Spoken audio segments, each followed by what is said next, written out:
Praise the lord. అందరికి వందనాలు చెల్లిస్తున్నాను. రాజాధిరాజు, గొప్ప దేవుడు, ఆశ్చర్యకరుడు, ఆలోచనకర్త, బలవంతుడైన దేవుని యొక్క పాదాల చెంత చేరి ఉన్న మీ అందరికి యేసుక్రీస్తు పేరిట శుభాలు తెలియజేస్తున్నాను. యెహోవాను స్తుతించుడి, నా ప్రాణమా యెహోవాను స్తుతింపుము. నా జీవిత కాలమంతయు నేను యెహోవాను స్తుతించెదను. నేను బ్రతుకు కాలమంతయు నా దేవుణ్ణి కీర్తించెదను.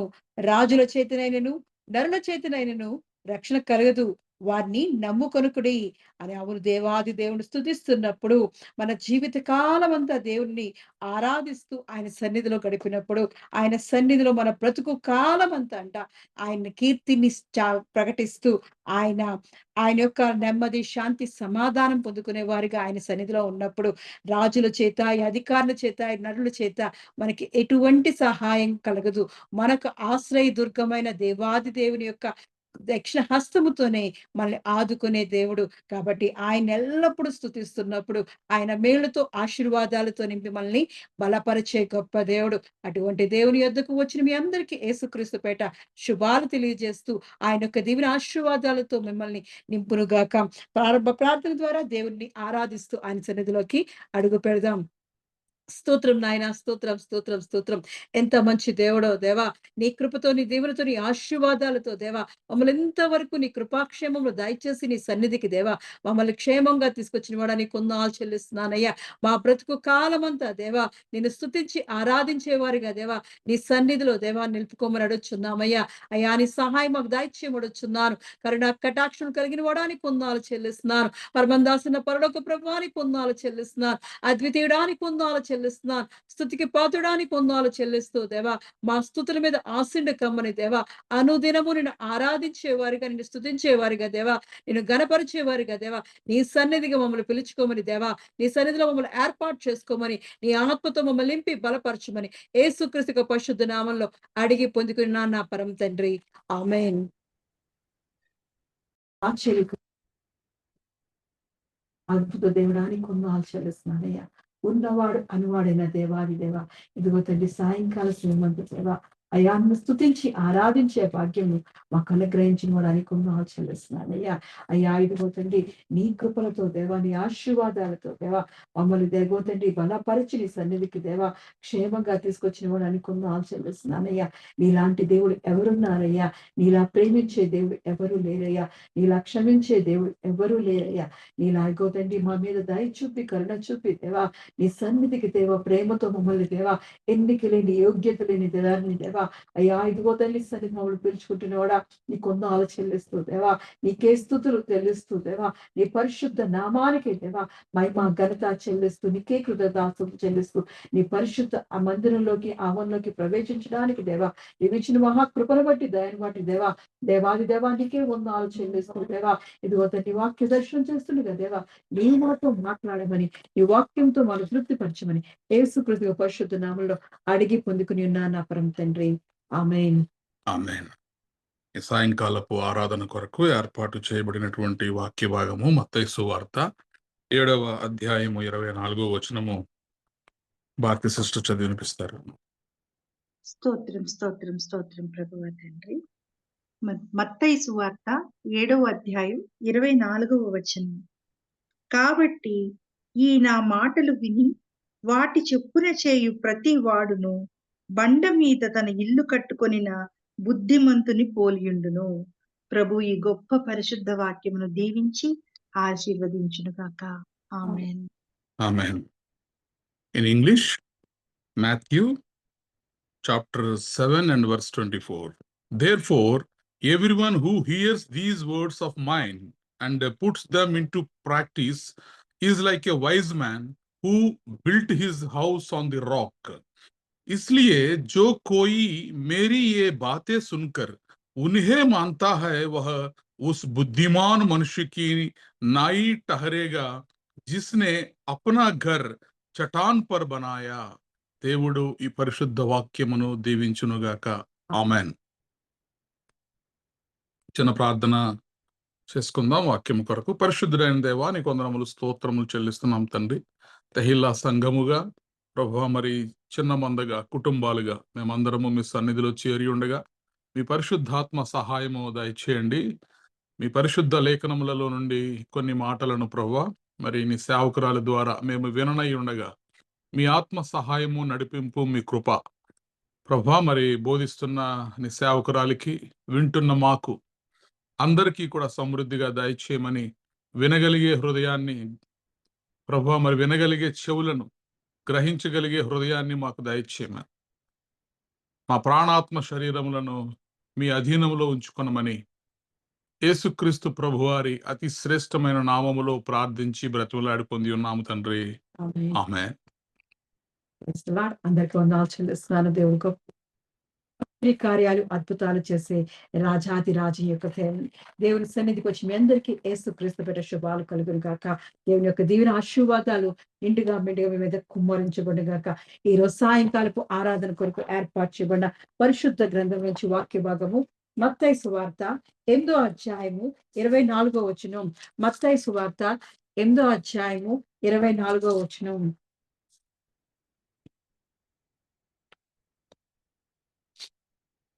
ఈ నా మాటలు విని వాటి చొప్పున చేయు ప్రతి వాడును బండ మీద తన ఇల్లు కట్టుకున్న బుద్ధిమంతుణ్ణి పోలి ఉండును. ఈ నా మాటలు విని వాటి చొప్పున చేయు ప్రతి వాడును బండ మీద తన ఇల్లు కట్టుకున్న బుద్ధిమంతుణ్ణి పోలి ఉండును. దేవుడు గొప్ప దేవుడు, ఆయన ఆశ్చర్య కార్యములు చేసే దేవుడు.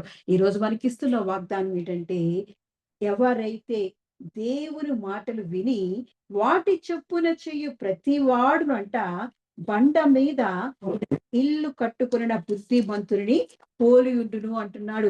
ఎంత మంచి దేవుడండి, వాగ్దానం చేస్తున్నాడు. ఎందుకంటే మాట చేత సృష్టినంతటిని సృష్టించిన గొప్ప దేవుడండి. ఆ మాట చాలా విలువైనది. ఒక మాట పలికితే చాలు, ఆయన నోటి నుండి ఒక మాట వస్తే చాలు, ఆ మాట ద్వారా అద్భుతాలు, ఆశ్చర్య కార్యాలు జరిగిపోయే మాటని ఈ రోజు మనతో అంటున్నాడు దేవుడు. ఎవరైతే నా మాటలు విని వాటి చొప్పున చేయు ప్రతి వాడును బండ మీద తన ఇల్లు కట్టుకొనిన బుద్ధిమంతుని పోలి ఉండును. ఆయన మాట ఇచ్చి నెరవేర్చే గొప్ప దేవుడు. ఎంతైనా నమ్మదగిన వాడైనా ఆయన యొక్క కృపలో ఆ మాట చాలా విలువైనది. దేవుని మాటలు చాలా విలువైనది.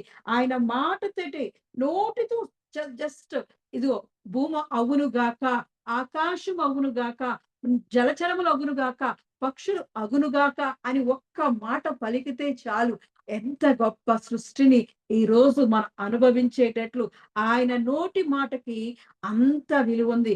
ఆ మాటలు ఈ రోజు అంటున్నాడు, నా మాటలు ఎవరైతే వింటారో, దేవుడు పలుకుతున్న మాటలు ఎవరైతే వింటారో వారంట బండ మీద విని వాటి చొప్పున చెయ్యి ప్రతి వాడునంట, ఒకరు కాదు, ఇద్దరు కాదు, ఎవరైతే ఈ మాటలు వింటున్నారో వారందరూ ఆ మాటలు విని వాటిని గైకొని వాటి చొప్పున చేస్తున్నప్పుడంట బండ మీద తన ఇల్లు కట్టుకున్న బుద్ధిమంతుని పోలి ఉంటున్నాడు. దేవుడు ఎంత గొప్ప వాగ్దానం ఇస్తున్నాడండి. ఎవరైతే దేవుని మాటలు ఆలకిస్తున్నారో, దేవుని స్వరాన్ని ఆలకిస్తున్నారో, ఆయన వాక్యాన్ని వింటున్నారో, ఎక్కడ ఏ పరిస్థితిలో ఉన్నా, నువ్వు నడుస్తూ ఉన్నా, ప్రయాణంలో చేస్తున్నా, లేదంటే పనులు చేసుకుంటూ ఉన్నా సరే, దేవుని మాటలు చెవులు పడుతున్నాయి అంటే దేవుడు నీతో మాట్లాడుతున్నట్లే. దేవుని మాటలు మనతో మాట్లాడుతున్నప్పుడు దేవుడు మన జీవితాలనంట చక్కగా ఒక బండ మీద కట్టబడిన ఇల్లులాగా మన జీవితాలు మారిపోతూ ఉంటాయి. అంతేకాకుండా బుద్ధిమంతుల్లాగా మారిపోతూ ఉంటామంట. అంటే దేవుడు మాటలలో బుద్ధి ఉంది, జ్ఞానం ఉంది. ఆయన యొక్క మాటలు చాలా విలువైనవి. అదే అంటాడు భక్తుడు. మరి ఏంటంటే 119వ కీర్తన చూసినప్పుడు ఆ మాటలు చాలా విలువైన మాటలని, మరి 119వ కీర్తన మొదటి వచనం నుండి చివరి వరకు చాలా చాలాగా వాక్యము గురించే, దేవుని మాటల గురించే ఉంటుంటది.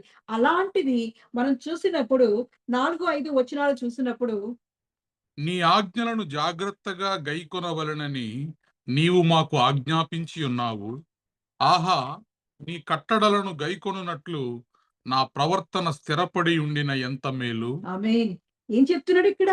ఎవరైతే నా మాటలు విని వాటి చొప్పున చెయ్యు ప్రతివాడు అంటున్నాడో, అలాగే ఇక్కడ మనం చూసినప్పుడు దేవాది దేవుడు అన్నాడు, ఎవరైతే నా ఆజ్ఞలను, నా మాటలను జాగ్రత్తగా గైకొనవలని నీవు మాకు ఆజ్ఞాపించి ఉన్నావు.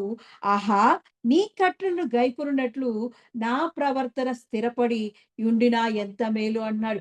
ఎవరైతే దేవుని మాటలు ఆలకిస్తున్నారో, వాటిని గైకొంటున్నారో వాళ్ళ ప్రవర్తన స్థిరపడతాదంట.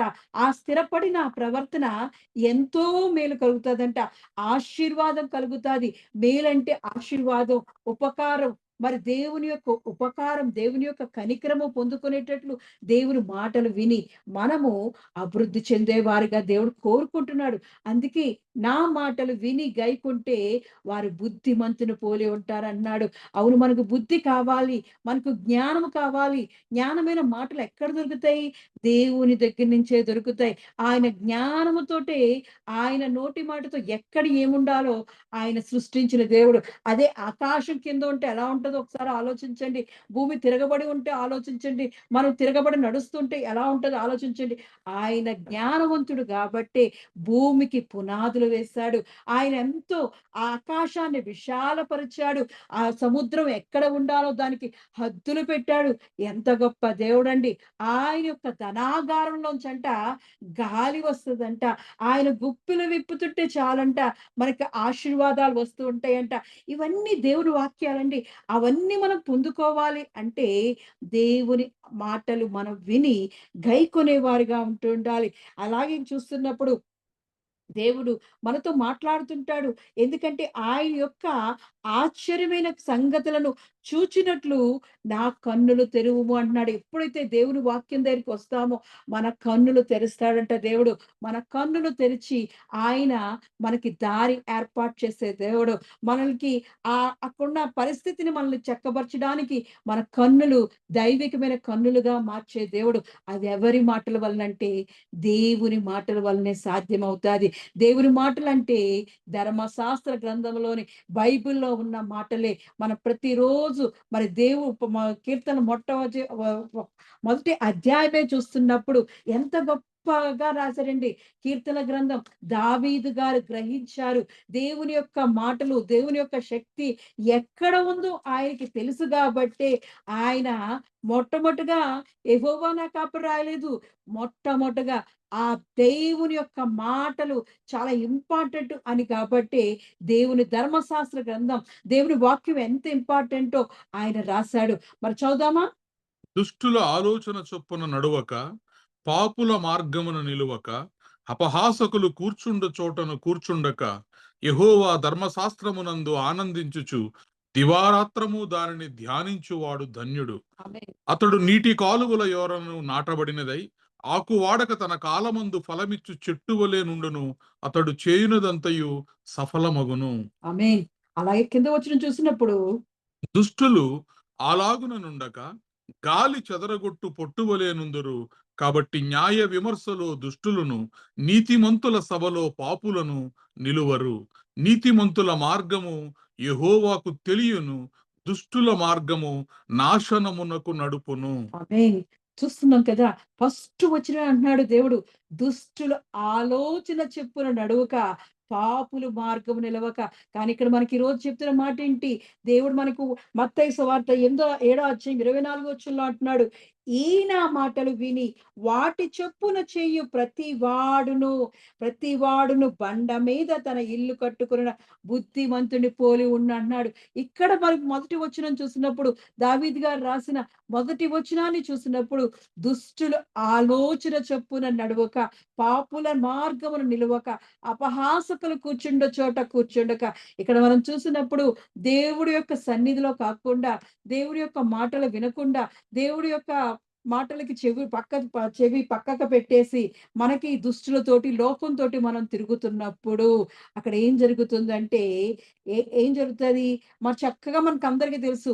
బుద్ధిమంతుడైతే దేవుని వాక్యాన్ని వింటూ, దేవుని యొక్క సన్నిధిలో గడుపుతూ, ఆయన మాటలు విని గైకొంటున్నప్పుడు వాడు బుద్ధిమంతుడిగా మారుతాడని, ఆ ధర్మశాస్త్రాన్ని చదువుతూ, ధ్యానిస్తూ, ఆనందిస్తూ, సంతోషంతో తన కార్యాలన్నీ సఫలపరుస్తాడని అతన్ని నీతిమంతుల సభలో అంటే దేవుని యొక్క సభలో పరలోకంలో దేవుని రాజ్యంలో ఉంటాడు. అదే మనం ఈ మాటలు వినకుండా పెడచెవిన పెట్టి మన దారి మనం చూసుకుంటున్నప్పుడు దుష్టుల ఆలోచన చొప్పున నడుస్తూ ఉంటాం. అంటే ఈ లోకంలో ఉన్న కార్యాల వైపు మనకి తెలీదు. మనకు తెలియకుండానే మన జీవితాలలో సులువుగా చిక్కులు పెట్టు పాపంలో మనం పడిపోతూ ఉంటాం. అంటే కాసేపు ఫోన్ చూద్దాం, ఒక్క 5 నిమిషాలు వాక్యం విందాం అని అనుకుంటూ ఆ ఫోన్ తెస్తాం. చూసేది తక్కువే. వినేది తక్కువే వాక్యం గురించి. గానీ, అందులో వచ్చే రీల్స్ మాత్రం ఎన్నొస్తాయంటే, మన జీవితాలను ఒక 5 నిమిషాలు చూద్దాం అనుకున్న దానిని గంట సేపు చూస్తాం. గంటలు గంటలు మనల్ని సులువుగా చిక్కులు పెట్టే పాపంలో పడేస్తాం. అదే ఒక్క 5 నిమిషాలు వాక్యం చదువుదాం అనుకుని బైబిల్ తెస్తే నిద్రొచ్చేస్తది. లేదంటే అప్పుడే పనులొచ్చేస్తుంటాయి. అంటే మనం ఎంత ఈజీగా పడిపోతామంటే ఈ లోకంలో అలా పడిపోకుండా మన ఇల్లు పడిపోకుండా దేవుని మాటలు స్థిరముగా మన హృదయంలో ఉండాలని దేవుడు కోరుకుంటున్నాడు. నా మాటలు విని గైకొని వాటిని బుద్ధిమంతుల్లాగా బండ మీద కట్టుకోమంటున్నాడు. మన హృదయాలు దేవుని కొరకు అర్పించే వాటిగా ఉండాలి. ఎనీ ఎనీ టైమ్ ఎక్కడైనా సరే దేవుని సన్నిధి అది దాటిందా ఆ రీల్ కాకుండా వేరే రీల్ చూడడానికి నీ కన్ను నువ్వు దాచుకోవాలి. నీ చెవులు నువ్వు దాచుకోవాలి. ఎందుకంటే అవి సులువుగా చిక్కులు పెట్టు పాపంలో పడేసి ఒక్క 5 నిమిషాల వాక్యం చూద్దాం అనుకునేటోడికి ఆ 5 నిమిషాల వాక్యం అయిపోయిన తర్వాత వేరే ప్రోగ్రామ్స్ వస్తూ ఉంటాయి. దాన్ని ఇంట్రెస్ట్‌గా చూస్తూ ఉంటాం. మనల్ని ఈజీగా పడేయడానికి చాలా వలలు వేస్తూ ఉంటాడు. మరి దేవుని యొక్క సన్నిధి మనకు తోడుగా ఉన్నప్పుడు, ఆయన ధర్మశాస్త్రం మనకు తోడుగా ఉన్నప్పుడు, ఆ చిక్కుల్లో పడిపోకుండా దేవుడు మనల్ని రక్షిస్తాడు. అందుకే మరి 119 కీర్తనలో ఆయన అంటున్నాడు కదా!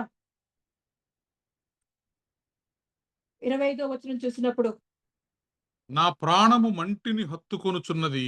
నీ వాక్యము చేత నన్ను బ్రతికింపుము. ఆమేన్. చూసినప్పుడు నిజంగానే మన ప్రాణం ఆ టైంలో అర్థం కాదు. కాసేపే కదా చూస్తాం అనుకుంటాం గానీ, అది పాపానికి దారి తీస్తూ ఉంటాది. మరణానికి దారి తీస్తూ ఉంటాది. నా ప్రాణం ఎక్కడికెళ్ళిపోతుంది? మంటిని హత్తుకోవడని జీవం వెతుక్కుందామని ఫోన్ తెస్తే, ఆ కాసేపల్లా ఇంక ఇది ఎక్కడికెళ్ళిపోతుంది? మరణానికి దారి తీసే మార్గంలోకి వెళ్ళిపోతాది. అటువంటి సమయంలో దేవుని యొక్క వాక్యము చేత మనల్ని బ్రతికించే దేవుడు మంచి కృప చూపించే దేవుడండి. ఆయన వాక్యము చేతి నిన్ను ఆ మరణము నుండి, ఆ మట్టి నుండి, ఆ పాపం నుండి విడిపించి నిన్ను బ్రతికించే దేవుడండి. అందుకే అంటున్నాడు, దుష్టులు ఆలోచన చొప్పున నడువక, పాపుల మార్గం నిలువక, అపహాసకులు కూర్చుండు చోట కూర్చుండుక. నేనెక్కడికి వెళ్ళట్లేదే, నా గదిలోనే నా ఇంట్లో కూర్చుంటున్నానే అనుకుంటున్నాం. గానీ మనకు తెలియకుండానే అపహాసకులు ఆ రీల్స్ చూస్తూ నవ్వుకుంటాం. పిచ్చోళ్ళకి నవ్వుకుంటుంటామండి. ఆ ఫోను చూసుకుంటూ నవ్వుకుంటుంటాం. మన 10 మందిలోకి వెళ్ళక్కర్లేదు. పక్క ఉన్న వారితో మాట్లాడక్కర్లేదు. మనల్ని అపహాసకులుగా ఫోను మీద చూసుకుంటూ నడుస్తూ పడిపోతున్నారు చాలామంది రోడ్డు మీద కూడా. అంటే ఎంతగా దానికి అడిక్ట్ అయిపోతున్నామో తెలుస్తుందా? మనం చాలా జాగ్రత్తగా ఉండాలి. దేవుని సన్నిధిలో అది మనకి కంటికి కనిపించని వాటితో మనం యుద్ధం చేస్తున్నాం. అంధకార శక్తులతో మనం యుద్ధం చేస్తున్నాం. మనం అనుకుంటున్నాం ఎక్కడికెళ్ళట్లేదు ఇంట్లోనే కదా! దేవుడా అనుకుంటా ఫోనే కదా చూస్తున్నాం తప్పేంటి అనుకుంటున్నాం గానీ, ఒంటరిగా ఉండి అపహాసకులు కూర్చుండే చోట కూర్చుంటున్నాం మనం. అలా కూర్చుండకుండా దేవుని సన్నిధిలో దేవుని మాటలు విని లేదా నీ సన్నిధి ఒంటరిగా ఉంటున్నావా? ఎళ్లి వాక్యం చదువు. ఆ ఫోను పక్కన పెట్టి వాక్యం చదువు. ఆ ఫోను పక్కన పెట్టి ప్రార్థన చేయి. ఆ ఫోను పక్కన పెట్టి పాటలు నేర్చుకో. చక్కగా దేవుడిచ్చే తలాంతులతో నువ్వు అభివృద్ధి చెందినప్పుడు బుద్ధిమంతుడి వలె బండ మీద కట్టబడిన ఇల్లు వలె మారిపోతావు. దేవుని యొక్క సన్నిధిలో అప్పుడు నువ్వు చేయు పనంతా సఫలపరిచేస్తాడు. అలా చేయకుండా మనం దుష్టుల ఆలోచన చొప్పున చేసామనుకోండి, గాలి చెదరగొట్టు పొట్టు వలె అయిపోతాం. గాలి ఒక్కసారి విసురుగొట్టిందంటే, ఆ పొట్టంతా ఎక్కడికెళ్ళిపోతదో కనపడదు. మనం దేవుని సన్నిధిలోనే ఉంటున్నాం కదా! దేవుడి మాటలే వింటున్నాం అనుకుంటుంటాం.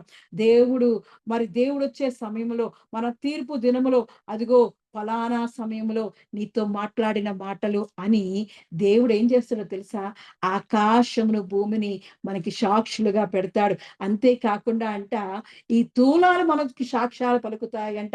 ఎంత గొప్ప దేవుడండి! మనకి ఈ లోకంలో మనుషులు సాక్ష్యాలు చెప్తారేమో గానీ, దేవుని లోకంలో అయితే నువ్వు దేవుని మాటలు విన్నావా? ఏ రోజైనా విన్నావా నువ్వు? అని దేవుడు ఆ రోజు తీర్పు దినాన రోజున నువ్వేం చేస్తున్నావు? అన్నీ ఆయన మన ఇంటి దూలాలను అడుగుతాడంట. ఆకాశాన్ని, భూమిని వాటిని సాక్షులుగా అడుగుతాడంట. ఏ రోజైనా నేను చెప్పుతున్నాను, నిన్ను దిద్దుకోమని, నిన్ను సరిచేసుకోమని అని నిన్ను చెప్పినప్పుడు నువ్వు విన్నావా అంటే, మనం వెళ్లి అక్కడ లేదు అన్నామనుకోండి, అవి సాక్ష్యాలు చెప్తాయంట. వాటిని పిలుస్తాడంట, దూలాలను పిలుస్తాడంట, ఇంటి గోడలను పిలుస్తాడంట. ఆయన పిలిచి అడుగుతాడంట ఆకాశాన్ని, భూమిని. నువ్వెప్పుడైనా సరే దేవుని మాటలు విన్నావా? నీకు స్వరం వినబడ్డాదా దేవుని స్వరం? అని దేవుణ్ణి వాటిని అడిగినప్పుడు, అవునయ్యా, ఆ రోజు ఆ ఇంటిలో మాట్లాడుతుంటే విన్నానయ్యా, ఆ సేవకుడు మాట్లాడుతుంటే విన్నానని అవి వచ్చి సాక్ష్యాలు చెప్తుంటాయి. కాబట్టి ఆ తీర్పు దినం వచ్చేటప్పుడు మనము స్థిరముగా దేవుని సభలో, నీతిమంతుల సభలో నిలబడాలి అంటే దేవుని మాటలు విని గైకొనే వారిగా ఉండాలంట. నా మాటలు విని వాటి చొప్పున చెయ్యు ప్రతి వాడును బండ మీద తన ఇల్లు కట్టుకొనిన బుద్ధిమంతుని పోలి ఉండును. ఈ బండ యేసుక్రీస్తు. యేసుక్రీస్తు అనే బండ మీద మన ఇల్లు కట్టుకోవాలి. దేవుడైన వాక్యమైన దేవుని మీద మన ఇల్లు కట్టుకుంటూ ఉండాలి. ఆయనిచ్చు జ్ఞానముతో మనం ఈ లోకంలో జీవిస్తూ ఉండాలి. ఆయన న్యాయ విమర్శలో దుష్టులను, నీతిమంతుల సభలో పాపులను నిలువరు అంటున్నారు. నీతిమంతుల మార్గం యెహోవాకు తెలియను, దుష్టుల మార్గము నాశనమునకు నడుపును. మనం ఏ సభలో ఉంటున్నాం? దేవుని మాటలు వినేవారుగా, వాటిని గైకొనేవారుగా మరి నీతిమంతుల సభలో ఉంటున్నామా? ఈ లోకంలో చిక్కులు పెట్టే ఆ సులువైన పాపంలో పడిపోతూ గాలి చెదురుకొట్టు పొట్టు వలె ఉంటున్నామో మన జీవితాలు ఆలోచించుకోవాలి. దేవుడు ఇస్తున్నాడండి. ఆయన వాక్యమే మనల్ని బ్రతికిస్తాదండి. 50వ వచనం 119వ కీర్తన 50వ వచనంలో అంటుంది, నువ్వు మరణం నుండి, పాపాన్ని నుండి నిన్ను విడిపించిన ఆ దేవుడు చెప్తున్నాడు నీతోటి. నీ వాక్యము నన్ను బ్రతికించి ఉన్నది. నా బాధలో ఇదే నాకు నెమ్మది కలిగించుచున్నది. ఆమేన్.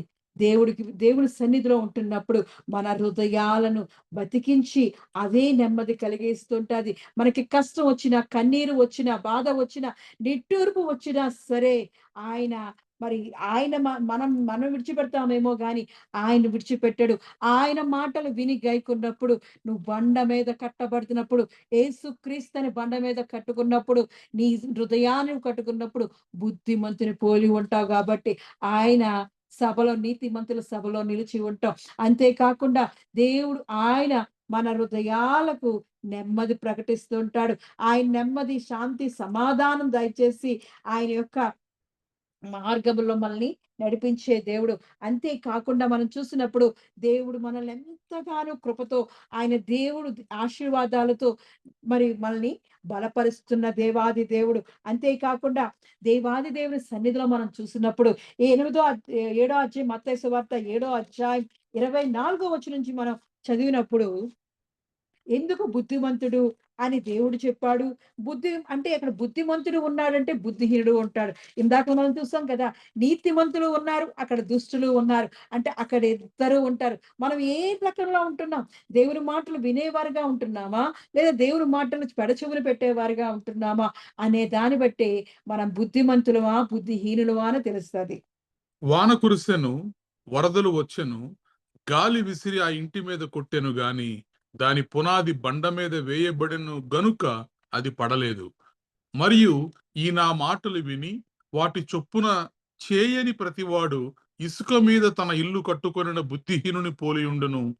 వాన కురిసెను, వరదలు వచ్చెను, గాలి విసిరి ఆ ఇంటి మీద కొట్టెను, అప్పుడది కూలబడెను, దాని పాటు గొప్పదని చెప్పెను. ఆమేన్. చూస్తున్నాం. ఇద్దరు ఇల్లు కట్టుకున్నారు. చక్కగా ఇల్లు కట్టుకున్నారు. బుద్ధిమంతుడు కట్టుకున్నాడు. బుద్ధిహీనుడు కట్టుకున్నాడు. గానీ అక్కడేంటంటే చాలా దేవుడిని నమ్ముకొని యేసుక్రీస్తు అనే బండ మీద తన ఇల్లు కట్టుకున్నాడు బుద్ధిమంతుడు. ఈయనేం చేశాడు? చక్కగా ఇల్లు కట్టుకుంటున్నాను కదా! దేవుని సన్నిధిలో నివసిస్తున్నాను కదా! అని వెళుతున్నాను, రోజు మందిరానికి వెళ్ళొస్తున్నాను కదా! దేవుని ఆరాధన చేసొస్తున్నాను కదా! అని ఒక పద్ధతిలో అది ఒక ఆచారంగా చేస్తూ ఓ ఇల్లు కట్టుకున్నాడు. తను కూడా తన మందిరాన్ని కట్టుకున్నాడు. గానీ, ఆ మందిరము స్థిరంగా కట్టుకోలేదు. అది గట్టిగా కట్టుకోలేదు. పూర్ణ విశ్వాసంతో, పూర్ణ పట్టుదలతో, దేవుని యందు నమ్మికతో ఉన్నప్పుడే బండ మీద కట్టబడిన ఇల్లుగా మన హృదయాలను దేవుడి సన్నిధిలో కట్టుకుంటాం. అటువంటి సమయంలో ఉన్నప్పుడు వాన కురిసెను, వరదలు వచ్చెను, గాలి విసిరి ఆ ఇంటి మీద కొట్టెను గాని దాని పునాది బండ మీద వేయబడెను గనుక అది పడలేదు. అంటే వాన అంటే ఏ తుఫాను అవి కాదండి.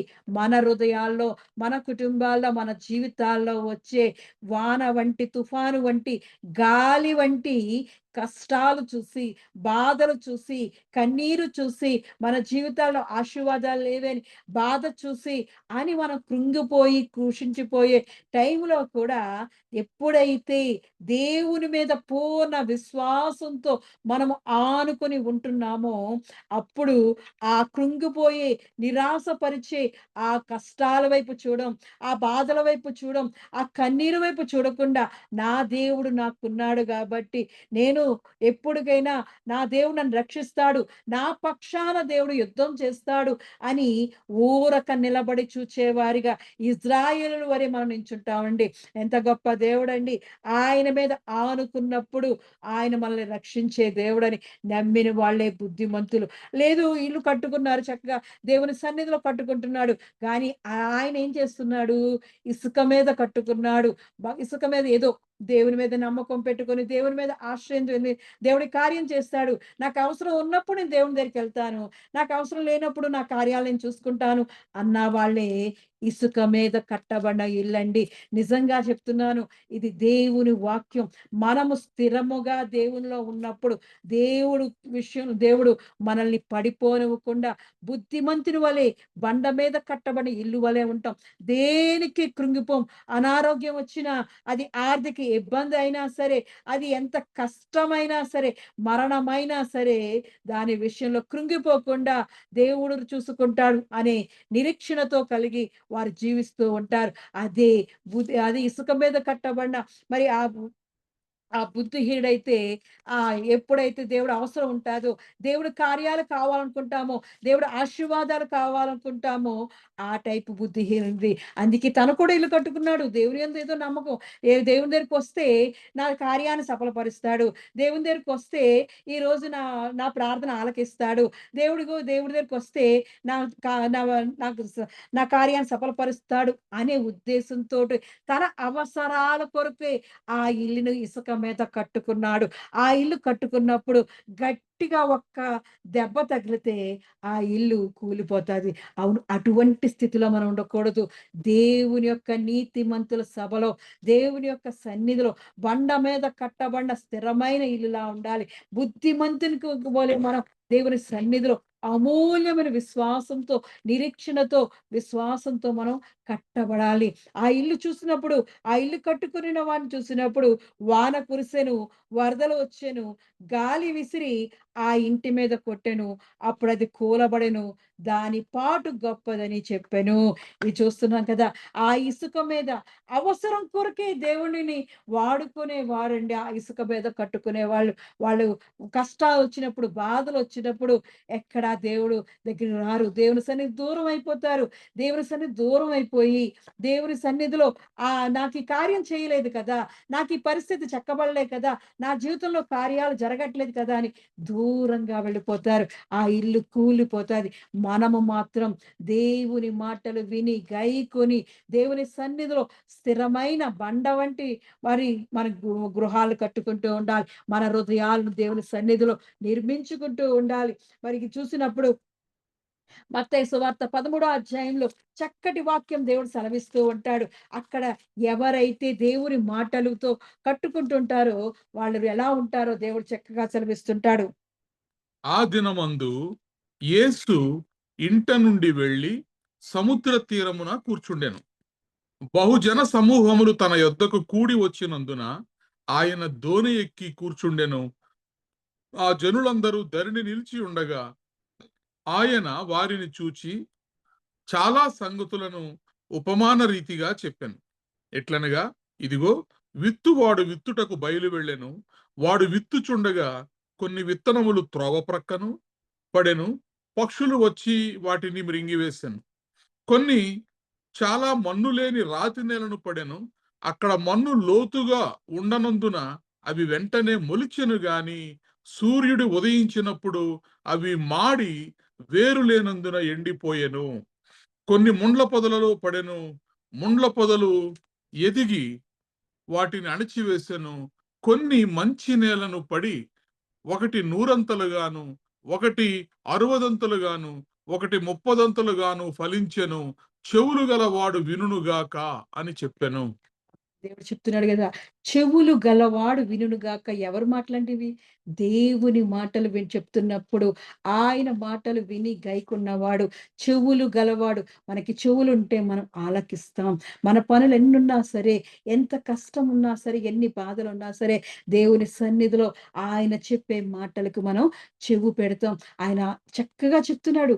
చెవులు గలవాడు వినుగాక అంటున్నాడు. అంటే మనం చెవులున్నాయంటే మనం వినాలి. మన దేవుని మాటలు విన్నప్పుడు బండ మీద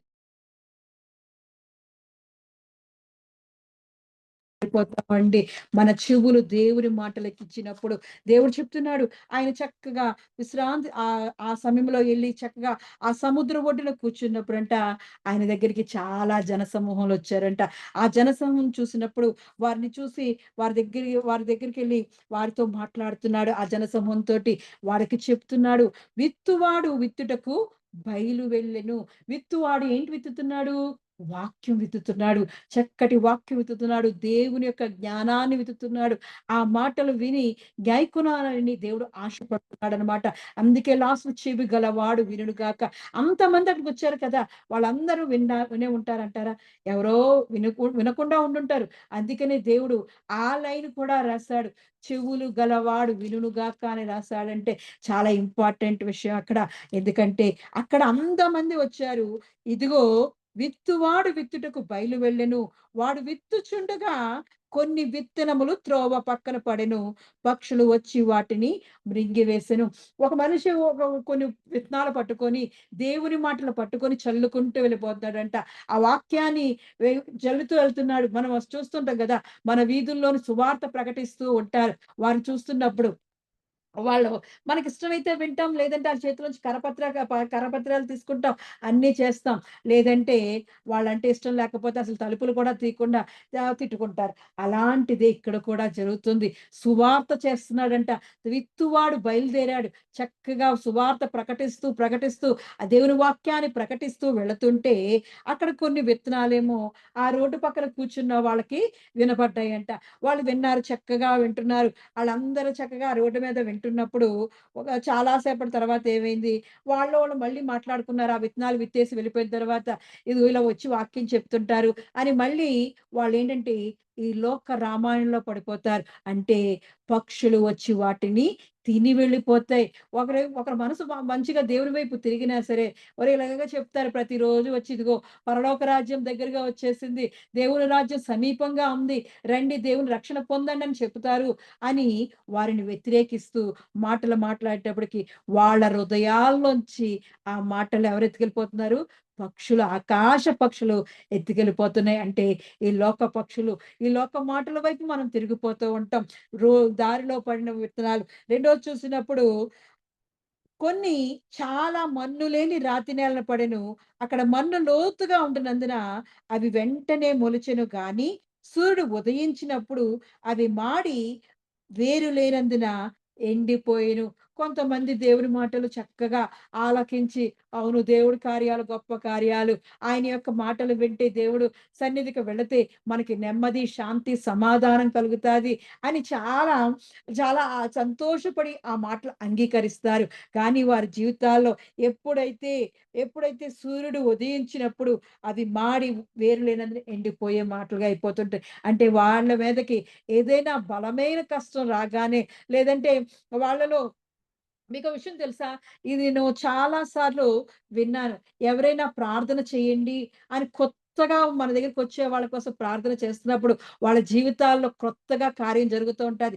అది ఎలా ఉంటదంటే వాళ్ళకి కష్టంగా ఉంటది. మనం ఇప్పుడు ఒక ఒక విషయాన్ని చెప్పాలి అంటే వాళ్ళ జీవితాల్లో ఆహ్, ఒక పుస్తకానికి అట్ట వేసిన తర్వాతే కదా!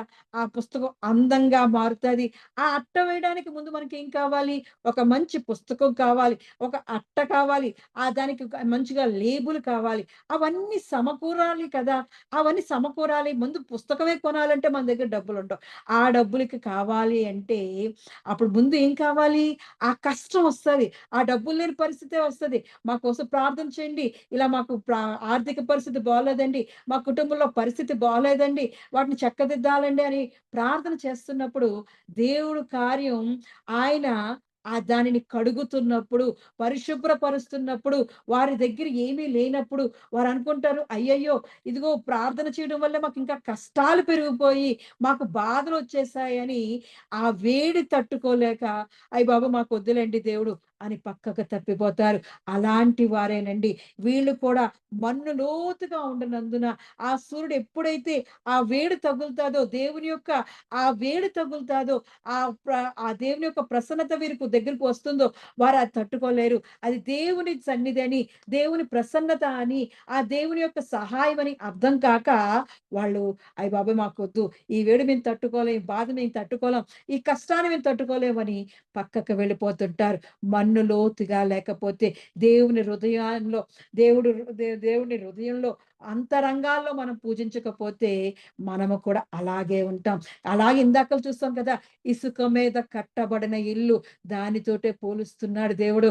మన్ను లేకపోవడం వల్ల ఇసుకతో కట్టాడంట ఆ ఇల్లు. బండ మీద కట్టలేదు. ఎత్తైన బండ మీద దేవుని యేసుక్రీస్తు అనే బండ మీద కట్టుకోలేదు. అందుకే అది గాలి రాగానే, తుఫాను రాగానే, వరదలు రాగానే ఆ ఇల్లు కూలిపోయింది. అటువంటిదే మన్ను లోతుగా లేకపోతే దేవుని మాటలు చాలా ఇష్టంగా ఉంటాయి. దేవుని సన్నిధికి రావాలని ఆశపడుతుంటాది. గానీ దగ్గరికి వచ్చిన తర్వాత ఆ దేవుని యొక్క సన్నిధి వారికి తగులుతుంటే, ఆ వేడి తగులుతుంటే అది వాళ్ళకి అర్థం కాక అయ్య బాబోయ్! దేవుడు మాకొద్దని దూరం వెళ్ళిపోతుంటారు. దేవుడిని విడిచిపెట్టేస్తుంటారు. అలాగే ఏడో వచనాన్ని చూసినప్పుడు కొన్ని ముండ్ల పొదల్లో పడెను. ముండ్ల పొదలు ఎదిగి వాటిని అణచివేసెను. చూస్తున్నప్పుడు కొన్ని విత్తనాలు ఆయన విత్తిన విత్తనాలు కొన్ని ముండ్ల పొదల్లో పడ్డాయంట. కొన్నేమో రహదారిలో పడ్డాయి. కొన్నేమో లోతు లేని నేల మీద పడ్డాయి. కొన్నేమో ముండ్ల పొదలో పడ్డాయి. ముండ్ల పొదలో పడినప్పుడు కొంత కాలం ఎదిగాయి. చక్కగా ఎదిగాయి. పర్లేదు అనుకునే సమయంలో ఆ పైనున్న ముండ్ల పొదలు అణిచివేసేస్తూ ఉంటాయంట. అవి అణచివేసేస్తూ ఉంటాయి. దాని విషయాల్లో దేవుడు కింద 18వ వచనం నుంచి చెప్తాడు. శిష్యులకు విడమర్చి మరీ చెప్తాడు. 18వ వచనం నుంచి చదివినప్పుడు విత్తువాని గూర్చిన ఉపమాన భావము వినుడి. ఎవడైనను రాజ్యమును గూర్చిన వాక్యము వినియు గ్రహింపకయుండగా దుష్టుడు వచ్చి వాని హృదయములో విత్తబడిన దానిని ఎత్తుకొని పోవును. త్రోవ ప్రక్కన విత్తబడిన వాడు వీడే. రాతి నేలను విత్తబడిన వాడు వాక్యము విని వెంటనే సంతోషముతో దానిని అంగీకరించువాడు అయితే అతనిలో వేరు లేనందున అతడు కొంతకాలము నిలుచును గాని వాక్యము నిమిత్తము శ్రమ అయినను హింస అయినను కలుగగానే అభ్యంతరపడును. ముండ్ల పొదలలో విత్తబడిన వాడు వాక్యము వినువాడే, కాని ఐహిక విచారమును ధన మోహమును ఆ వాక్యమును అణిచివేయును గనుక వాడు నిష్ఫలుడవును. మంచి నేలను విత్తబడిన వాడు గ్రహించువాడు అట్టివారు సఫలులై ఒకడు 100 ఒకడు 60 ఒకడు 30 ఫలించుననెను. ఆమేన్. చూస్తున్నాం కదా! దేవుడు ఆ వాక్యాన్ని శిష్యులకి విడమర్చి చెప్తున్నాడు. త్రోవ పక్కన పడిన వారి గురించి, మన్ను లేని లోతుగా మన్ను లేని ప్రాంతంలో గట్టి నేలపై పడిన వాటిని గురించి, ముండ్ల పొదల్లో పడిన వాటి గురించి, మంచి నేలన పడిన వాటిని గురించి కూడా దేవుడు వివరిస్తున్నాడు. చక్కగా వివరిస్తున్నాడు. విత్తువాడు విత్తుతున్నాడంట. దేవుని వాక్యాన్ని వివరిస్తున్నాడు. వివరిస్తున్నప్పుడు ఆ త్రోవ పక్కన ఉన్నప్పుడు దుష్టుడు వచ్చి వారి మాటలు ఎత్తుకెళ్ళిపోతున్నాడంట. అలాగే చూసినప్పుడు విత్తబడినవాడు ఆ హృదయంలో విత్తబడిన దాన్ని ఎత్తుకొని పోవును. వాళ్ళెవరు త్రోవ పక్కన విత్తబడినవాడు వీడే. అద్ ఏంటంటే దుష్టుడంటే చెప్పాం కదా ఇందాకల. దుష్టుని ఆలోచన చొప్పున నడువక, పాపుల మార్గం నిలువక, అపహాసకులు కూర్చుండు చోట కూర్చుండక. మనం ఎప్పుడైతే అపహాసకులతో కూర్చుంటున్నామో వెంటనే మన హృదయాల్లోంచి ఆ వాక్యము దుష్టుడు ఎత్తుకెళ్ళిపోతున్నాడు. అందుకే మనం ఎక్కడ కూర్చోవాలి? దేవుని ధర్మశాస్త్రమందు దివారాత్రము ధ్యానించు వాళ్ళే బుద్ధిమంతులు. వాళ్ళే ధన్యుడు అంటున్నారు. వారు నీతిమంతుల సభలో ఉంటారు గాబట్టి, దుష్టుడైతే గాలి చెదరగొట్టు పొట్టు వలె ఉంటాడు. మనం ఎలా ఉండాలో దేవుడు వివరిస్తున్నాడు. మనం దేవుని మాటలు విన్నప్పుడు, దేవుని మాటలు చెవున పెట్టినప్పుడు విని ఆలకించి వదిలేస్తే ఎలా ఉంటది? విని వాటిని పాటిస్తే ఎలా ఉంటదో దేవుడు సెలవిస్తున్నాడు. దేవుడి మాటలు విన్నారంట కొంతమంది. వాళ్ళు విని సంతోషంతో అంగీకరించారు. ఆళ్ళు అంగీకరిస్తే వాళ్ళకి ఎప్పుడైతే శ్రమ, కష్టము, బాధ రాగానే ఆ విత్తనాలన్నీ మళ్ళీ ఆ మొక్కలన్నీ ఎండిపోయాయంట. అలాగే ముండ్ల పొదలో ఉన్న వాళ్ళకేంటంటే చక్కగా ఎదిగారు కదా అనుకుంటే వాళ్ళకి వాళ్ళ మీద ఐహిక విచారాలు కలిగాయంట. ఎప్పుడైతే ధనమోసం కలిగిందంట వాటి వల్ల ఆ వాక్యము అణచివేసి, ఆ వాక్యము వల్ల అది ఆ ఐహిక విచారం వల్ల, ఆ ధనమోసం వల్ల వాళ్ళేం చేసుకున్నారు? వారి జీవితాలను అణిచివేసేసుకున్నారు. దేవుని వైపు తిరగకుండా అణిచివేసేసుకున్నారు. మనము కూడా ఆలోచించాలి. మనం త్రోవ పక్కన పడిన విత్తనాలుగా ఉంటున్నామా? లేదంటే మరి మన్ను లేని విత్తనాలుగా ఉంటున్నామా? ముండ్ల పొదల్లో ఉన్న విత్తనాలు వింటున్నామా? లేదంటే మంచి నేలన పడిన విత్తనాలుగా ఉంటున్నామా? దేవుడు చెప్తున్నాడు కదా! మంచి నేలన పడి ఒకటి 100 ఒకటి 60 ఒకటి 30 ఫలించును అంటున్నాడు. మంచి నేలన విత్తబడినవాడు వాక్యం విని గ్రహించువాడు ఆళ్ళేంటంటే అటువారు సఫలులై ఒకడు 100 60 30 ఫలించుతున్నాడు. మనము కూడా మంచి నేలగా ఉండాలి. మన హృదయాలను మంచి హృదయాలుగా పెట్టుకోవాలి. దేవుని యొక్క సన్నిధిలో ధర్మశాస్త్రాన్ని ధ్యానిస్తున్నప్పుడు ఆయన మంచి ఆలోచనలతో నింపే దేవుడు. అందుకే కదా మనం 119 కీర్తన ఆ వాక్యాన్ని చదివాము. 4, 5, 6 వచనాలు చదివాం కదా! దానివల్ల దేవుడు ఏమంటున్నాడు? ఆ వాక్యము మనల్ని శుద్ధీపరుస్తుందని చెప్తున్నాడు కదా! ఆయన మేలుతో మనల్ని బలపరుస్తున్నాడు. మన ప్రవర్తన అంతటిని మారుస్తున్నాడు. నీ ఆజ్ఞలను జాగ్రత్తగా గైకొనవలెనని నీవు మాకు ఆజ్ఞాపించి ఉన్నావు. ఆహా! నీ కట్టడలను గైకొనున్నట్లు నా ప్రవర్తన స్థిరపడియుండిన ఎంత మేలు! రెండో వచనం చదువుతాం. ఆయన శాసనములను గైకొనుచు పూర్ణ హృదయముతో ఆయనను వెదకువారు ధన్యులు. వారు ఆయన మార్గములలో నడుచుకొనుచు ఏ పాపమును చేయరు. ఎప్పుడైతే దేవుని ధర్మశాస్త్రం, దేవుని వాక్యాన్ని మనం వింటూ, ఆయన మాటలు గైకుంటూ ఉంటామో, ఆయన వెదుకువారంట పూర్ణ హృదయంతో. ఇందాక చెప్పింది అదే. బలముగా దేవుని సన్నిధిలో పూర్ణ హృదయముతో మనం దేవుని సన్నిధిలో ఆనుకోవాలి. అప్పుడే మనం బండ మీద కట్టబడిన దే మరి బుద్ధిమంతులు పోలి ఉంటాం. పూర్ణ హృదయముతో ఆయనను వెదుకువారు ధన్యులు అంటున్నాడు ఇక్కడ. ఇందాకల ఆ దేవుని ధర్మశాస్త్రాన్ని దివారాత్రము ధ్యానించువాడు ధన్యుడు అంటున్నాడు. నా మాటలు విని వాటిని గైకొనువాడు బుద్ధిమంతుడు అంటున్నాడు. అవును, ఆయన మాటలలో చాలా విలువైనవి. అందుకే ఆయన మాటలు మనకి జ్ఞానం ఇచ్చే మాటలు. అవి మన హృదయాన్ని తెప్పరిల్ల చేసే మాటలు. మనల్ని సరియైన మార్గంలో నడిపించే మాటలు. ఎప్పుడైతే దేవుని మాటలు వింటూ ఉంటామో, ఆయన మార్గంలో నడుచుకొనుచు ఏ పాపము చేయమంట. ఆ ధర్మశాస్త్రం మనల్ని కాస్తుంటది. దేవుని మాటలు మనల్ని కాపుదల కాస్తుంటే, నువ్వు పాపం చెయ్యాలని వెళ్ళాలన్నా సరే, అవి నిన్ను తప్పిస్తే, "వద్దొద్దు, ఇది పాపం. పాపం, దీన్ని చేయవద్దని దేవుడు నీతో మాట్లాడుతూ ఉంటాడు. అటువంటిగా దేవుడు మన మార్గాలను సరియైన మార్గంలో నడిపిస్తాడంట. వారు ఆయన మార్గములో నడుచుకొనొచ్చు. ఏ పాపమును చేయరంట. ఎంతగా చెప్పేసానండి. ఎవరైతే పూర్ణ హృదయముతో ఆయనను వెతుకుతున్నారో వారు ధన్యులు అంటున్నాడు. ఆయన మాటలు వింటున్నారో, ఆయన స్వరాన్ని వింటున్నారో వారు ధన్యులు అంటున్నాడు. అప్పుడు వారు పాపము చేయకుండా దేవుడు వారిని కాపాడుతున్న దేవుడు. అంతే కాకుండా 11, 10 వచనాలు చూసినప్పుడు నా పూర్ణ హృదయముతో నిన్ను వెదకి ఉన్నాను. నన్ను నీ ఆజ్ఞలను విడిచి తిరగనీయకుము. నీ ఎదుట నేను పాపము చేయకుండునట్లు నా హృదయములో నీ వాక్యము ఉంచుకొని ఉన్నాను. ఆమేన్. చూస్తున్నాం కదా! ఎప్పుడైతే పాపం ఎలా చేయకుండా ఉంటాం? వాక్యము హృదయములో ఉన్నప్పుడు పాపము మన అంటుకోదు. దేవుని యొక్క వాక్యముతో మనం శుద్ధీకరించబడుతుంటాం. ఆయన వాక్యం మనల్ని పాపము చేయకుండా, శాపంలో పడేయకుండా, మరణంలోకి పడవేయకుండా ఆయన యొక్క నీతిమంతుల సభలో నిలబెట్టడానికి బుద్ధిమంతుని వలె బండ మీద యేసుక్రీస్తుని బండ మీద మన హృదయాలను, మన గృహాలను కట్టుకోవడానికి ఆయన వాక్యము మనకి సహాయం దయచేస్తుంటది. ఇక్కడ అదే చేశారు. మంచి నేలన పడిన వారంతా ధన్యులే, దేవుని ధర్మశాస్త్రాన్ని ధ్యానించువారు. ఎందుకంటే ఆయన వాక్యాన్ని విని, ఆ మంచి నేలను విత్తబడినవాడు వాక్యము విని, వాక్యం విన్నాడు అనే రాశారక్కడ. వాక్యము విని గ్రహించువాడు. ఆ మాటల యొక్క దేవుని యొక్క మాటల్ని గ్రహించాడు. ఆ మాటల్ని పట్టుకున్నాడు. ఆ మాటల్లో ఉన్న సత్యాన్ని, నేనే మార్గం, నేనే సత్యం, నేనే జీవము, నా ద్వారానే తప్ప వేరొక మార్గము లేదు అని దేవుని యొక్క మాటలను స్పష్టంగా పట్టుకొని వాటిని కాబట్టే వాళ్ళేమయ్యారంట? సఫలులయ్యారంట. సఫలులు అవ్వడమే కాకుండా నూరంతలుగా అభివృద్ధి చెందారు ఒకరు. ఇంకొంతమంది ఏమయ్యారు? 60దంతలుగా అభివృద్ధి చెందారు. 30దంతలుగా అభివృద్ధి చెందారు. అవును. మనము కూడా ఆలోచించుకోవాలి. మనం ధన్యులుగా ఉంటున్నామా?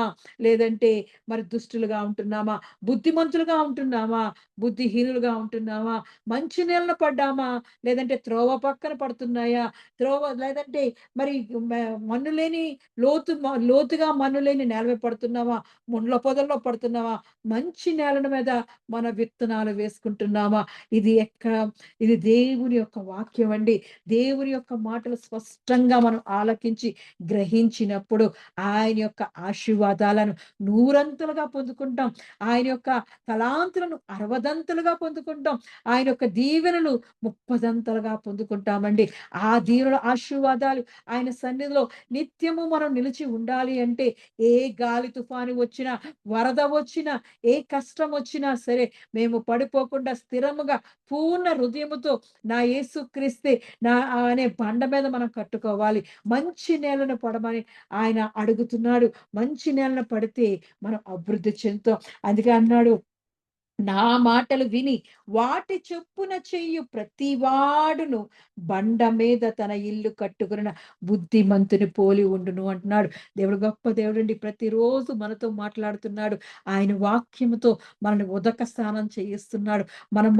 ఆయన మాటలతో మనల్ని దిద్దుబాటు చేస్తున్నాడు. ఎక్కడైనా త్రోవ తప్పిపోతున్నామేమో, పడిపోతున్నామేమో, దేవుని మాటలు దుష్టుడు ఎత్తుకెళ్ళిపోతున్నాడేమో, లేదంటే ఈ ఐకిక విచారాలతోటి మరి ఆ ధన మోసముతోటి, ఈ లోక మోసముతోటి, లేదంటే ఆ చిన్న చిన్న అల్ప సంతోషంలో పడిపోయి మనము మరి దేవుణ్ణి మాటలు పెడచెవిన పెడుతున్నామా? లేదంటే ఏ సమయమైనా, ఏ స్థలమైందైనా నేను దేవుణ్ణే కలిగి ఉంటాను. సంతోషమైన, సమాధానమైన, అది దుఃఖమైన, కష్టమైనా సరే నేను దేవునిని అంగీకరిస్తాను. దేవుని సన్నిధిలో నిలబడతాను అని బుద్ధిమంతుని పోలి ఉంటున్నామా అని మనం ఆలోచించుకోవాలి. దేవుడు మనతో స్పష్టంగా మాట్లాడుతున్నాడు. దేవుని మాటలో శక్తి ఉంది. ఆయన మాటల్లో శక్తి ఉంది. ఆయన మాట పలకగానే ఆకాశం, భూమి, సముద్రము, మరి సూర్య, చంద్ర, నక్షత్రాలు, కాలాలు అన్నీ ఆయన మాట చొప్పునే దేవుడు ఈ లోకాన్ని సృష్టించాడు. దేవాది దేవుడు అటువంటి మాటండి. శక్తిగలమైన మాట, దేవాది దేవుని మాట. ఆ మాటలు మనం విని గ్రహించినప్పుడు వాటి చొప్పున చేయు ప్రతి వాళ్ళు అంట దేవుని మాటలు విన్నప్పుడు మన హృదయాలు నూరంతలుగా దేవుడు ఆశీర్వదించును గాక. దేవుడు దీవించును గాక. అది సంతోషమందైనా, శ్రమల యందైనా, కష్టమందైనా, బాధ ఎందైనా దేవుని సన్నిధిలో మనం నిరంతరము ఆయన సన్నిధిలో మనం ఎదుగుతూ ఆయన మాటలు విని గ్రహించినప్పుడు దేవుడు మనల్ని ఆశీర్వదించే దేవుడు. ఆయన నా మాటలు విని గైకొను వాటి చొప్పున చేయి ప్రతి వాడును బండ మీద తన ఇల్లు కట్టుకున్న బుద్ధిమంతుని పోలి ఉండును అంటున్నాడు దేవాది దేవుడు. అటువంటి స్థితిలో మనం ఉందామండి. దేవుని ధర్మశాస్త్ర గ్రంథాన్ని దివారాత్రము ధ్యానించుచు ఆయన సన్నిధిలో మన కార్యాలన్నీ సఫలపరాలి అంటే ఆయనే చెప్తున్నాడు కదా! ఆయనే ఆ ఆ మంచి విత్తనాలు ఎప్పుడైతే మంచి నేలన పడుతున్నాయో, ఆ విత్తనాలు అవి మంచి నేలన విత్తబడిన వాడు వాక్యం విని గ్రహించువాడు అట్టివారు సఫలులవుతారంట. ఆ సఫలతే మనకు కావాలి కదా! మన జీవితంలో గాలి చెదరగొట్టు పొట్టు వలె మనం ఉండకూడదండి. మన దుష్టుల ఆలోచన చొప్పున నడవకూడదు. దేవుని మాటల చొప్పున నడవాలి. దేవుని మాటలు మన హృదయంలో ఉన్నప్పుడు పాపము చెయ్యము.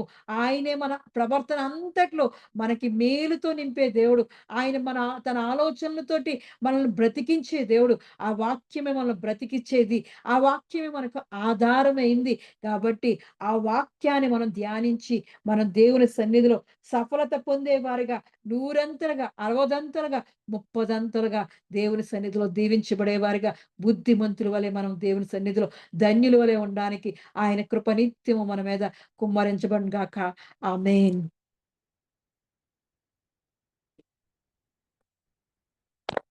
ప్రార్థన చేసుకున్నామండి. నాతో మాట్లాడు ప్రభువా, నీవే మాట్లాడుమయ్యా. నాతో మాట్లాడు ప్రభువా, నీవే మాట్లాడుమయ్యా. నీవు పలికితే నాకు మేలయ్యా, నీవు పలికితే నాకు మేలయ్యా. నీ దర్శనమే నాకు చాలయ్యా, నీ దర్శనమే నాకు చాలయ్యా. నాతో మాట్లాడు ప్రభువా, నీవే మాట్లాడుమయ్యా.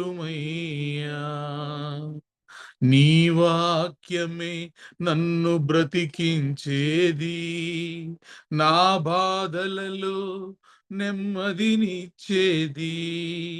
నీ వాక్యమే నన్ను బ్రతికించేది, నా బాధలలో నెమ్మదినిచ్చేది.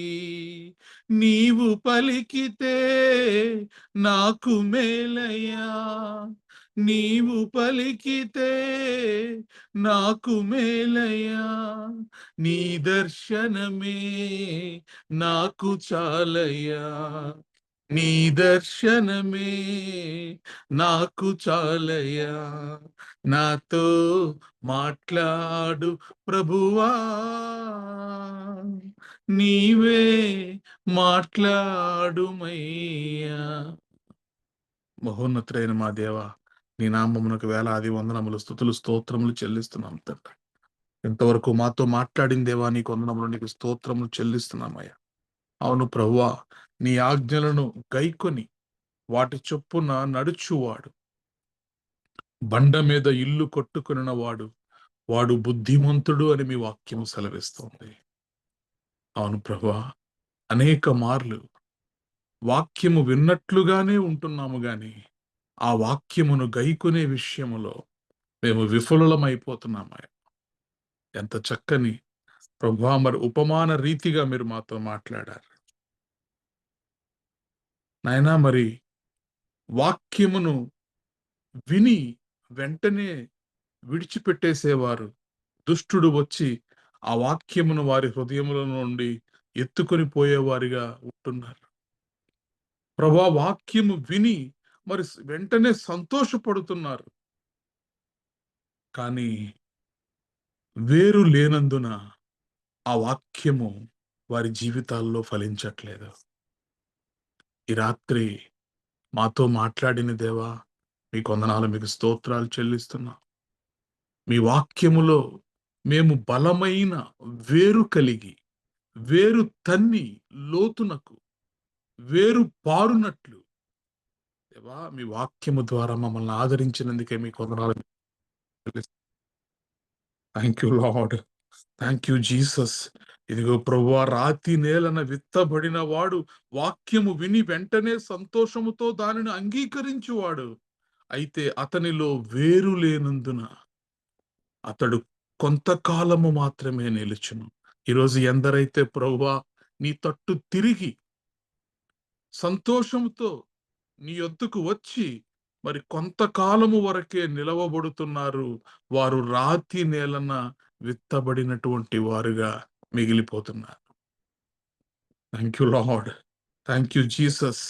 దేవా, ఇదిగో తండ్రి, మరి ముండ్ల పొదలలో విత్తబడిన వారు వాక్యమును వారు గైకొనక శ్రమ వచ్చినప్పుడు, హింస వచ్చినప్పుడు అభ్యంతరపడుతూ వెంటనే ప్రభువా మరి నీ మార్గము నుండి వారు తొలగిపోతున్నారు. ఐహిక విచారమును, ధన మోహమును ఆ వాక్యమును అణిచివేస్తున్నది. మా జీవితాల్లో శోధనలు వస్తే, శ్రమలు వస్తే, మేమేమి తిందుమా, మేమేమి త్రాగుదుమా, మేమేమి ధరించుకుందుమా అనే ఐహిక విచారములు ఆ వాక్యమును అణిచివేయుచున్నాయి. ఎదగనివ్వకుండా, వాక్యము వర్ధిల్లకుండా, వారి హృదయాలలో ఉన్నటువంటి ఐహిక విచారములు వాక్యమును అణిచివేయుచున్నవి. ఇవి ముండ్ల పొదలలో విత్తబడినటువంటి వాక్యము. దేవా, ఈ రాత్రి మంచి నేలన విత్తబడినటువంటి వాక్యముగా, మంచి నేలన విత్తబడిన వాడు వాక్యమును విని ఎట్లాగూ గ్రహించగలుగుతాడో ఈ రాత్రి ప్రభువా, మేము మా వాక్యమును మంచి నేల అనే మా హృదయములో తండ్రి, మీరు ఇంతవరకు విత్తినటువంటి ఆ వాక్యమును ప్రభువా మేము గ్రహించడానికి మీ సహాయం దయచేయండి. అట్టివారు సఫలులై ఒకడు 100 ఒకడు 60 ఒకడు 30 ఫలించును. ఈ రాత్రి దేవా, మీ మాటలు విన్నటువంటి మేము మీ మాటలను గ్రహించు వారిగా, అర్థము చేసుకునే వారిగా, గైకొనే వారిగా, అనుసరించే వారిగా, పాటించే వారిగా, మంచి నేలను పడిన విత్తనము గల వాడిగా మేము వర్ధిల్లడానికి మీ కృప నాకు, మాకు అందరికి సమృద్ధిగా దయచేయండి తండ్రి. Thank you lord. మా ఐహిక విచారముల వలన ప్రభువా మరి వాక్యము అణిగిపోకుండా, దేవా మరి దుష్టుడి వలన మా హృదయంలో విత్తబడినటువంటి వాక్యము ఎత్తుకొని పోకుండా, thank you Lord, thank you Jesus. రాతి నేలన పడిన విత్తనము వలె కాకుండా, ముళ్ళ ప్రొదలలో పడిన విత్తనము వలె కాకుండా, త్రోవ ప్రక్కన పడిన విత్తనము వలె కాకుండా, మంచి నేలను పడిన విత్తనము వలె మీ వాక్యము మా హృదయములలో చేరి, దేవా నీ వాక్యము 2 అంచుల ఖడ్గము కలిగినటువంటి ఎటువంటి ఖడ్గమునకైనను తక్కువ కాకుండా మరి మా హృదయములలోనికి జొచ్చి మరి మూలుగులను, నరములను సహితము వేరుపరచనంతుగా శక్తి కలిగినటువంటి వాక్యం. అట్టి నీ గొప్ప వాక్యముతో ప్రభువా మీరు మాతో మాట్లాడినందుకే మీకు వందనాలు, మీకు స్తోత్రాలు చెల్లిస్తున్నాం. Thank you Lord, thank you Jesus. Tehillah Ministries ఈ అనుదిన ఆరాధనలో ప్రతిరోజు మీరు మా మధ్యకు వస్తూ ఆయన మాతో మాట్లాడుతూ మమ్మల్ని బలపరుస్తూ, దేవా మరి అపహాసకులు కూర్చుండ చోటన మేము కూర్చుండక యెహోవా ధర్మశాస్త్రమునందు దీవారాత్రములు ఆనందించు వారి వరే మీరు మమ్మల్ని మారుస్తున్న విధానాన్ని బట్టి, మా ఆత్మీయ జీవితాన్ని మీరు కట్టుచున్న విధానాన్ని బట్టి మీకు వందనాలు, మీకు స్తోత్రాలు చెల్లిస్తున్నాం. Thank you Lord, thank you Jesus. ప్రభువా మరి ఇదిగో తుఫాను వచ్చినప్పుడు మరి ఇసుక మీద కట్టబడిన ఇల్లు వలె కూలిపోకుండా దాని పాటు ఎంతో గొప్పదని మీ వాక్యము సెలవిస్తోంది. దేవా, అటువంటి వారిగా ఉండకుండా బండ మీద కట్టబడినటువంటి ఇల్లు వలె, మంచి నేలను పడిన విత్తనముల వలె మా జీవితాలను మార్చమని దేవా మీ కృపలో అనుదినము మేము వర్ధిల్లడానికి మీ సహాయము దయచేయమని తెహిలా సంఘములో ఉన్న ప్రతి కుటుంబమును మీ చేతులకు సమర్పిస్తున్నాం. మీ అందరైతే నాయనా మరి వాక్యమును విని ఒకవేళ త్రోవను పక్కన పడినటువంటి విత్తనముల వలె అవి వేళ వృధాగా పోతుంటే, దేవా మరి రాతి నేలను పడిన విత్తనముల వలె వాక్యము వృధాగా పోతుంటే, ముళ్ళ పొదలలో విత్తబడినటువంటి విత్తనముల వలె ఒకవేళ వృధాగా పోతుంటే, ఈ రాత్రి ప్రతి కుటుంబాన్ని బట్టి మేము ప్రార్థిస్తున్నాం. ఎందరైతే ఈ స్వరాన్ని వింటున్నారో, ఎందరైతే నీ మాటలను వింటున్నారో ప్రభు, ఆయా కుటుంబాలలో, ఆయా గృహాలలో దేవా నీ గొప్ప కార్యము జరిగించమని, బండ మీద కట్టబడిన ఇల్లు వలె, మంచి నేలను విత్తబడినటువంటి విత్తనము వలె మీ వాక్యము వారి జీవితాల్లో నైనా నివసించి వర్ధిల్లి నైనా మరి అద్భుత కార్యములు వారి జీవితాల్లో జరిగించులాగా మీ కృప చూపించమని, దేవా ఎందరైతే అనారోగ్యములతో ఉన్నారో వారందరూ ఆరోగ్యం గురించి మేము ప్రార్థిస్తున్నాం. సంపూర్ణ స్వస్థత దయచేయండి, విడుదల దయచేయండి. నిన్ను స్వస్థపరచు యెహోవాను నేనే అని చెప్పిన దేవా ప్రభా, మరి ఆ వాగ్దానమును బట్టి మేము ప్రార్థిస్తున్నాం తండ్రి. మా కుటుంబాల్లోనైనా ప్రతి ఒక్కరి బలహీనతలలో, అనారోగ్యములలో, అస్వస్థతలలో తండ్రి నైనా మమ్మల్ని స్వస్థపరచు యెహోవాగా మీరుండమని, మాకు స్వస్థత దయచేయమని ప్రభు మీకు వందనాలు, మీకు స్తోత్రాలు చెల్లిస్తున్నాం. ఇదిగో తండ్రి, మరి ఎందరైతే ఆర్థిక ఇబ్బందులతో ప్రభా నాయనా మరి బాధపడుతున్నారు, నాయనా మరి వారి అవసరతలకు నాయనా మరి తగినంత నాయనా మరి వనరులు లేక, ధనము లేక ఎందరైతే ఇబ్బంది పడుతున్నారో వారందరి గురించి మీ సన్నిధిలో మొరపెడుతున్నాం. మీ సహాయం దయచేయండి, మీ కృప దయచేయండి, ఆయన ఆర్థిక సమృద్ధిని దయచేయండి. Thank you Lord, thank you Jesus. యెహోవా యందు నమ్మిక ఉంచిన వాడు ఎన్నడూ సిగ్గునందుడని మీ వాక్యము సెలవిస్తోంది. ప్రభా నాయన కుటుంబాలుగా వీరందరూ మీ యందు నమ్మిక ఉంచి మీ తట్టు తిరిగి ప్రభు అనుదినము మీ ఆరాధనలో వారి భక్తి కలిగినటువంటి జీవితాల్లో కొనసాగుతుండగా ప్రభా వారు సిగ్గునందక పోవుదురుగాక. ఆమేన్. మీ కృప దయచేయండి, మీ సహాయం దయచేయండి. Thank you Lord, thank you Jesus. నేను ఈ వారం అంతట్లో వారు తలపెట్టిన ప్రతి కార్యంలో మీ హస్తాన్ని ఉంచమని, మీరే వారికి తోడుగా ఉండి నడిపించమని, సర్వ సమృద్ధిలోనికి ప్రతి కుటుంబమును నడిపించమని యేసుక్రీస్తు ప్రభు వారి అతి శ్రేష్టమైన నామములో ప్రార్థించి బ్రతులాడి పొంది ఉన్నాము తండ్రి. ఆమేన్. ప్రభు నేర్పిన ప్రార్థన. పరలోకమందున్న మా తండ్రి, నీ నామం పరిశుద్ధపరచబడును గాక, నీ రాజ్యము వచ్చును గాక, నీ చిత్తము పరలోకమందు నెరవేరునట్లు భూమి యందు నెరవేరును గాక. మాకు కావలసిన ఆహారం మాకు దయచేయము, మరణస్తులను మేము క్షమించిన ప్రకారము మరణములను క్షమించుము, మమ్మల్ని శోధనలోకి తేక కీడు నుండి తప్పించుము. ఎందుకనగా రాజ్యము, బలము, మహిమ నిరంతరము నీవే ఉన్నావు తండ్రి. ఆమేన్. ఇప్పుడు మన పరమ తండ్రి అయిన దేవుని ప్రేమయు, కుమారుడైన యేసుక్రీస్తు కృపయు, పరిశుద్ధాత్మ యొక్క నిత్య అన్యోన్య సహవాసము సదాకాలము మనకు ప్రార్థన చేయబడిన అంశములకు, ఈ ఆరాధనలో పాల్గొన్న ప్రతి కుటుంబమునకు, తెహిలా సంఘమునకు, నూతన సంవత్సరపు వాగ్దానములకు, విత్తబడినటువంటి వాక్యమునకు, భారతదేశమునకు, యెరూషలేము యొక్క క్షేమమునకు, దేవా మరి సుధాకర్ యొక్క సంపూర్ణ స్వస్థతకు, కువైట్ దేశంలో ఉన్నటువంటి రేవతి యొక్క క్షేమమునకు సదాకాలము తోడేండి నడిపించును గాక. ఆమేన్. ఆశీర్వాదములు తీసుకుందాం. యెహోవా నిన్ను ఆశీర్వదించి నిన్ను కాపాడును గాక. యెహోవా నీకు తన సన్నిధిని ప్రకాశింపజేసి నిన్ను కరుణించును గాక. యెహోవా నీ మీద తన సన్నిధి కాంతి ఉదయింపజేసి నీకు సమాధానము కలుగజేయును గాక. ఆమేన్, ఆమేన్, ఆమేన్. Praise the Lord. అందరికీ వందనాలు.